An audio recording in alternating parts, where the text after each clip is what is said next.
Não posso revelar o meu verdadeiro nome, nem a cidade em que tudo aconteceu, por questão de privacidade. Vou me identificar aqui como Denise. Há cerca de 24 anos, a minha amiga, que era meio despirocada das ideias, e eu inventamos de passar uma noite em uma casa abandonada nas terras da avó dela. Mas um fenômeno sobrenatural aconteceu por lá e quase não saímos vivas dali. Escapamos daquele pesadelo por pouco. Naquela época, eu tinha uma vizinha que aqui eu vou chamar de Sabrina. Nós morávamos perto desde pequenas e não saíamos uma da casa da outra. Nós nunca fomos de beber ou usar coisas ilícitas. Porém, como todo adolescente, a gente era um pouco rebelde e gostávamos de quebrar as regras. Um belo dia, Sabrina me convidou para passar uns dias na casa da avó dela, que morava em uma fazenda bem distante da nossa cidade.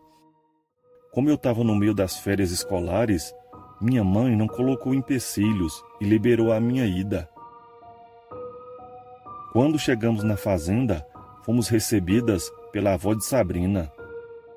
Ali também morava a sua tia, seu marido e o primo de Sabrina, de 15 anos. Aquele homem era o padrasto do garoto. O avô dela, infelizmente, já havia falecido há alguns anos. A cerca de 3 quilômetros dali, morava outro tio de Sabrina, juntamente com a sua família. Aquela fazenda era muito grande, porém tinha pouco pasto e área cultivada. A maioria das terras era de mata virgem. As pessoas da família que ainda moravam ali eram poucas e eles não davam conta de cuidar de mais coisas. A vida naquele lugarejo era tranquila demais e a avó de Sabrina me tratava como a sua neta também. Íamos para todo canto daquela fazenda. A gente pegava melancia na roça, pegava jabuticaba na beira da serra e fizemos uns 2 ótimos piqueniques em uma cachoeira acompanhadas pelo primo de Sabrina, que nos levava em uma velha CG 125. Agora imaginem nós 3 em uma moto pequena daquelas, andando no meio daqueles bancos de areia. Quando não era queda na ida, era queda na volta. Contudo, amávamos aquelas aventuras malucas. Gente jovem são quase sempre destrambelhados mesmo, salvo raríssimas exceções. Um certo dia, o primo da Sabrina falou que ali no final daquelas terras, em um local afastado da sede da fazenda, existia uma casa abandonada, que o povo e sobretudo os antigos agregados que moravam lá, falavam que naquele lugar costumava aparecer assombrações e visagens em certas noites, principalmente em noites enluaradas. A casa já estava abandonada há uns 4 anos, e a nossa avó não encontrou ninguém que tivesse o interesse de morar ali, devido ao lugar ser longe de tudo e contramão.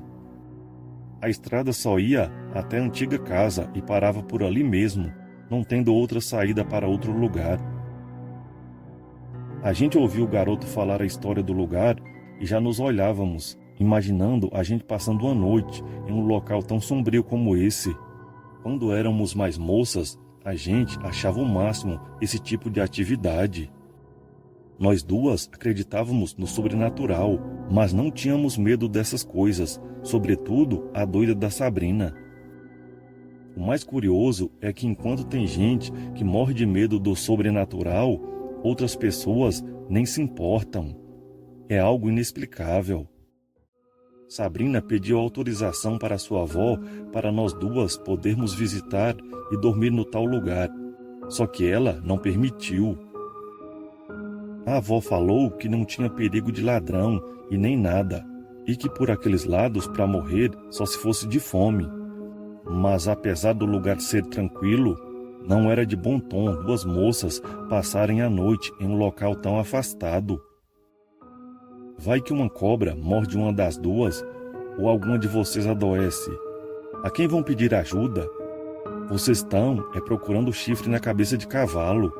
Mas após Sabrina muito insistir e apurrinhar a paciência daquela senhora, a avó dela, que era meio arretada das ideias, permitiu a gente ficar de um dia por outro naquela localidade. Mas havia uma condição: o primo de Sabrina tinha que nos acompanhar. Queríamos ir só nós duas, mas como a única maneira da avó de Sabrina ceder era essa, então aceitamos. Ficou combinado que nós três passaríamos a noite na casa e voltaríamos no outro dia, antes do meio-dia. O padrasto do menino, que era muito calado, observava a conversa, mas não dava nenhuma opinião. Quando fomos falar com o primo da Sabrina, ele falou que não poderia nos acompanhar, pois todas as manhãs daquela semana ele ia levantar muito cedo para ajudar o seu padrasto na colheita do amendoim. Ali vimos que o nosso plano tinha ido por água abaixo. Entretanto, eu tive uma ideia. Eu falei para eles que a gente poderia ir sozinhas de moto, já que Sabrina sabia pilotar razoavelmente bem. Enquanto isso, o seu primo ficaria na roça trabalhando o dia todo com o seu padrasto. O primo de Sabrina também já havia dito antes que era muito fácil de se chegar lá, mesmo sem conhecer a região, pois a estrada era uma só. A avó de Sabrina, por sua vez, pensaria que o primo dela ia estar lá na casa abandonada com a gente. Como ela não saía muito de casa, talvez só descobrisse que a gente foi sozinha depois. Devido o garoto ser mais novo, o juízo não era o forte dele, e ele acabou topando ludibriar a avó de Sabrina. Só que aquilo nos custou caro depois. Naquela manhã, o primo de Sabrina se levantou muito cedo e nos entregou a chave da velha casa e da moto, e logo depois de tomar café, foi para a roça. Nós também saímos logo de casa, antes da avó de Sabrina se levantar. Fomos para a casa do tio de Sabrina. Almoçamos com eles, fomos nos pés de umbu, e quando foi à tarde, dissemos que íamos voltar para a casa da avó de Sabrina, mas, obviamente, era conversa fiada.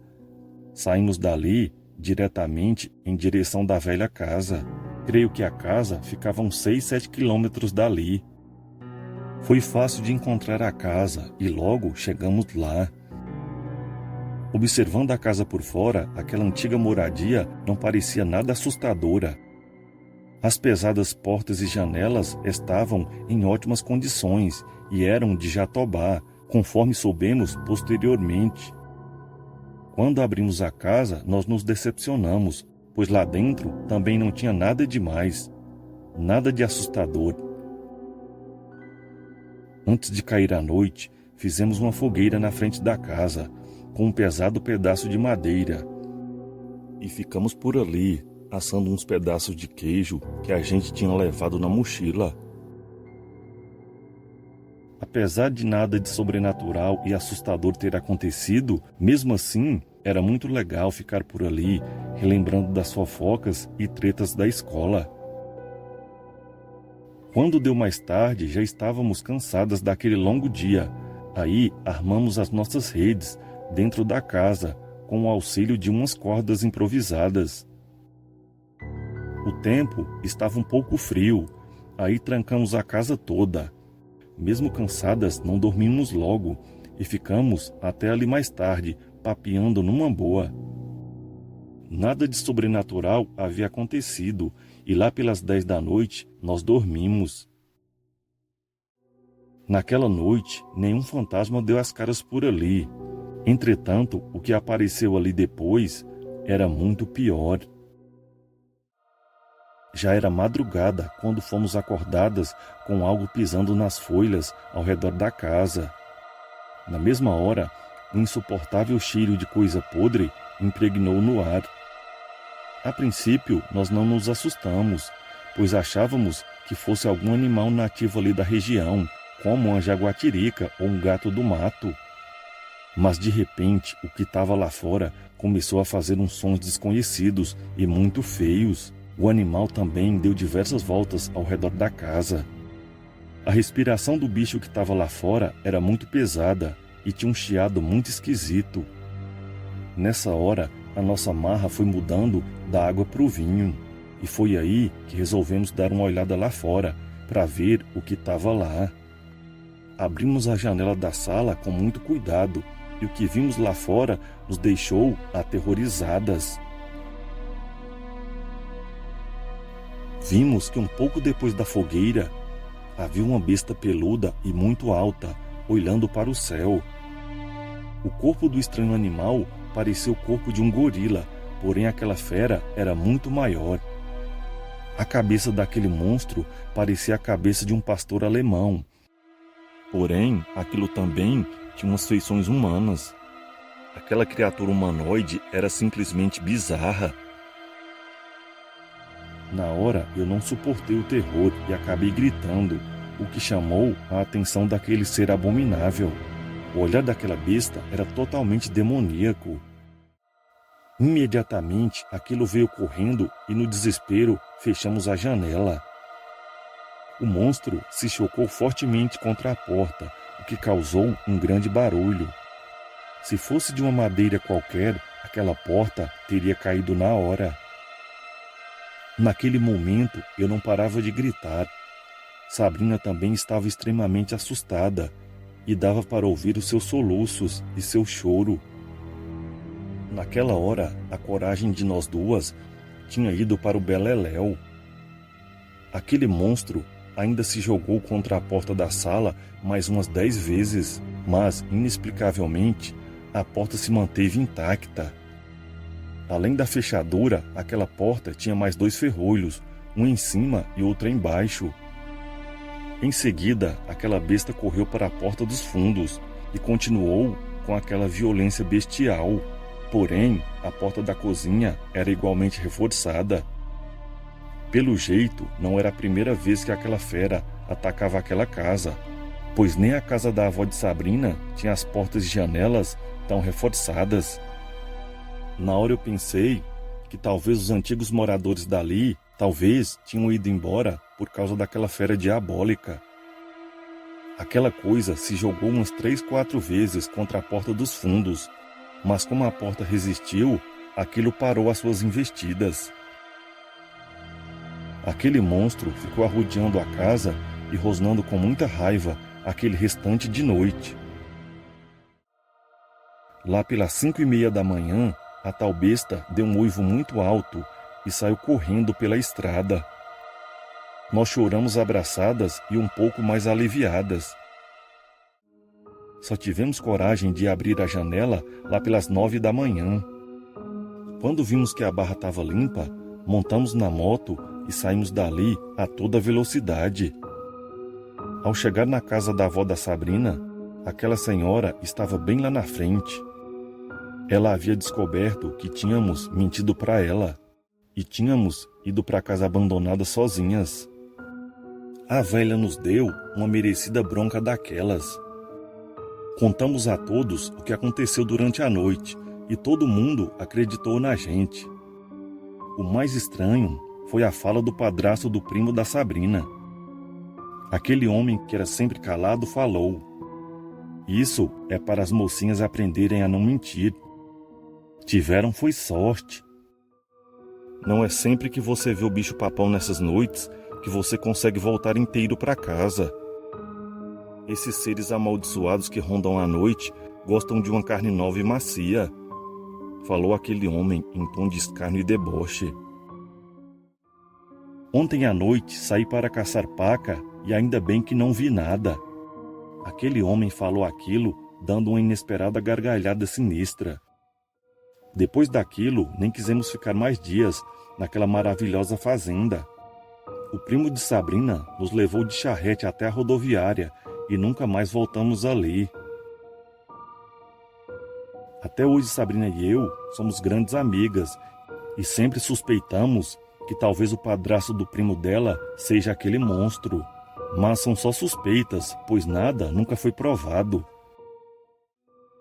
Até então, a gente tinha pouco juízo e muita coragem, mas quando mentimos, a nossa coragem foi colocada à prova e infelizmente falhou.